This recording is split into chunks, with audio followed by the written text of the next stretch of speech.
In 2006, Ray Rivera was found dead amid extremely bizarre circumstances. Police at the time suspected he died from suicide.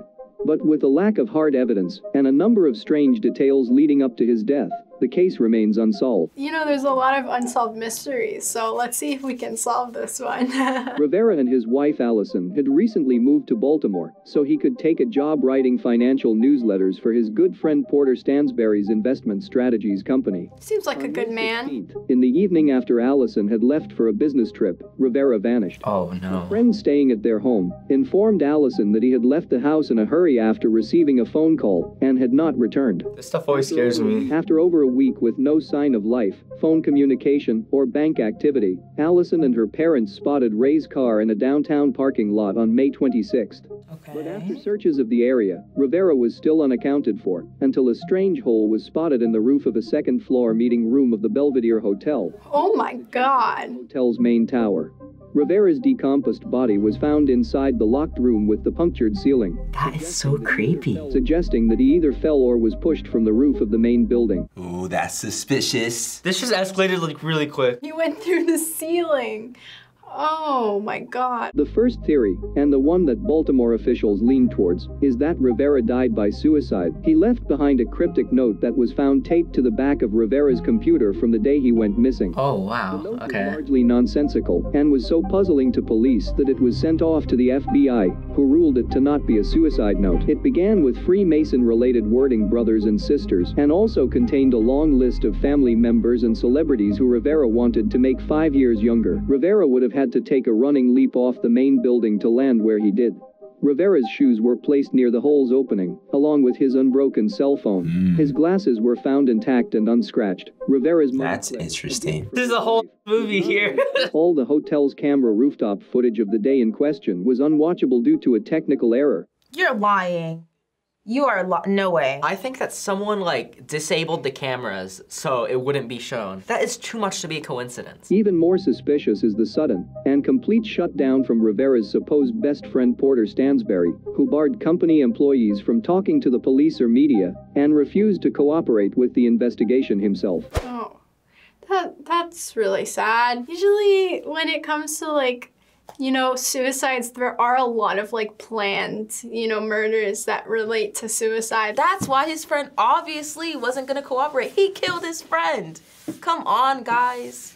It's easy. Ray Rivera went missing in May of 2006 and was found inside a conference room under a hole in the roof about 45 feet from the ledge of the building, meaning he would have had to reach a speed of about 10 miles an hour to jump that far. His phone and his glasses were found near the hole, relatively unharmed, and he was wearing flip-flops. Ultimately, the police ruled his death as a probable suicide, although the medical examiner said his death was inconclusive. Wow. Okay, I think him having a psychotic episode actually makes more sense. It could not have been a suicide. The other stuff that he had was unharmed.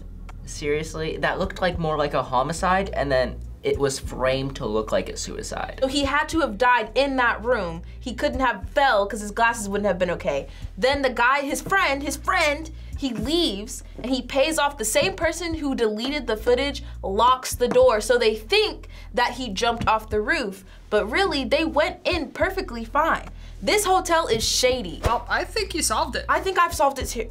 They're gonna call me, if I go missing, you know what hotel did this to me. Is there something out there? That's a question people have been asking now for 70 years. Oh, Back in UFO. Flying disc has been found and is now in the possession of the Army. It was said to have happened near a U.S. military base in Roswell, New Mexico. Right away, Why do we picture aliens like that? bodies had been found in the spacecraft. The military claimed it was just a weather balloon. A weather balloon, are you kidding me? When the story leaked, sensational news reports made Roswell a symbol of government conspiracies, Interesting. the existence of visitors from other planets. This throws me back to Area 51. Then, 50 years after the incident, the Air Force released a report admitting that the wreckage was part of a secret system of atomic espionage. But for real believers, this is just another cover-up. Wow.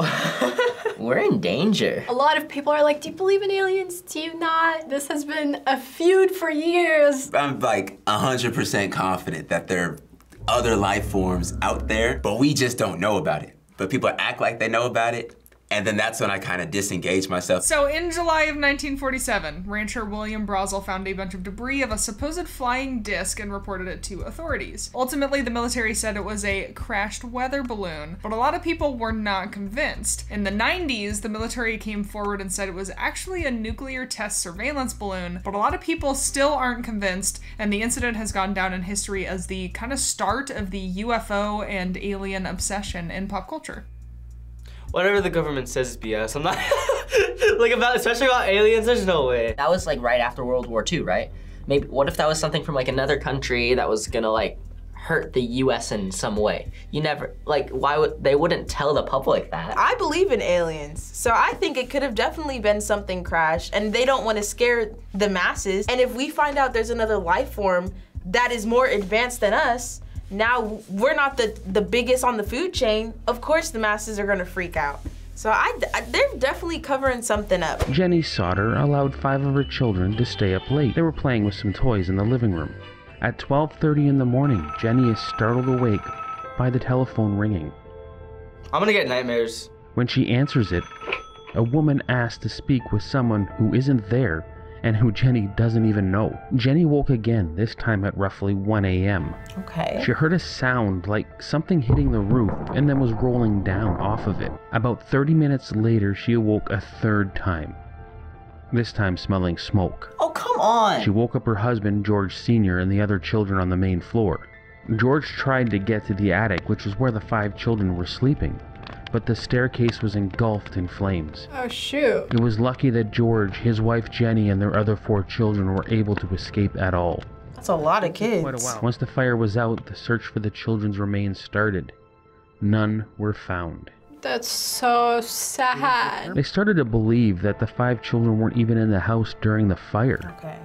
They believed that the children were probably kidnapped. Oh, I've seen this. I have information on this one. I'm ready to talk about this one. George Sr. remembered an altercation he had back in October with an insurance salesman. The salesman warned George that his house would go up in smoke. George believed it had something to do with his vocal hate of the late dictator Mussolini. That damn insurance agent. If it was just an electrical fire, why were the Christmas lights still on as the house was burning? The power should have been out. Exactly. When George Sr. was trying to frantically save his children, he decided to drive one of his trucks to the side of the house to climb up the attic, but it wouldn't start. In fact, neither vehicle would start. Very sus. Extremely sus. They also discovered that their phone line had been cut, not melted by the fire. Interesting. Which is what they assumed. And the biggest reason why they believe that their children weren't even in the fire is when Jenny spoke with an employee of a crematorium. They informed her that even if you burn a body for 2 hours at 1100 degrees Celsius or 2000 degrees Fahrenheit, there still would be bones left. You'd find remains. Yet the search turned up no remains at all. Bro, this is scary. I don't like this one. The best evidence they received showed up in 1967. The boy. It was a letter with no return address. Inside was a picture of a young man. On the back was Louis Sauter. I love brother Frankie, A90123 or 35. That was the scariest one. They did not die in that fire. There was no smell of flesh.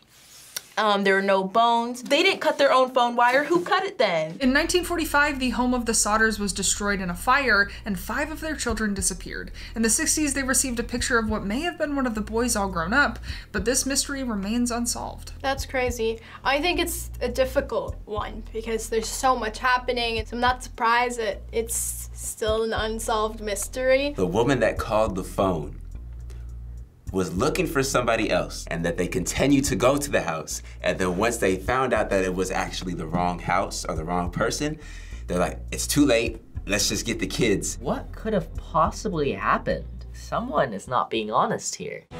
Thanks for watching this mysterious episode of Teens React. Don't forget to subscribe for more episodes like this one. Which unsolved mystery should we react to next? Let us know in the comments. Bye, everyone. Hey guys, it's Sierra, React producer. You know what's not a tough mystery to solve? How to subscribe to our channel. You should do it. Okay, bye.